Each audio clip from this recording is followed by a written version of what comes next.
Mas mapapalakas na ng pambansang pulisya ang pagpapanatili ng katahimikan at kaayusan sa bansa.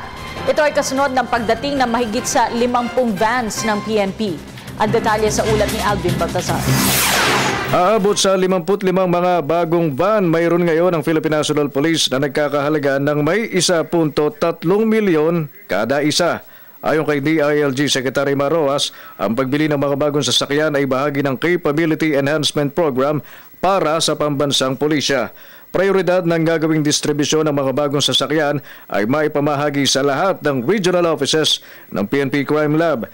Kasama rin sa mapagkakalooban ng brand new van ng Directorial Staff, National Support Units, Anti-Cybercrime Group, Anti-Kidnapping Group, Controllership at Logistics. Itong mga van na ito ay itatalaga sa mga SOCO units, Cyber Crime Units sa iba't ibang rehiyon. Sa Oktubre naman ngayong taon inaasahang makukumpleto ang mahigit sa 1,000 patrol jeep na nagkakahalaga ng halos 1.2 bilyong piso.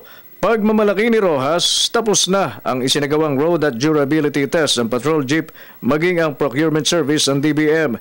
1,704 na po ang kabuuan ng nasabing mga patrol jeep. Bawat police station ng bawat bayan ay pagkakalooban ng nasabing sasakyan bilang dagdag tulong sa pagbabantay at pagpapatupad ng kapayapaan sa kanilang lugar.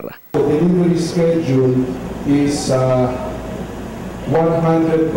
complete, supposed to be by October of this year.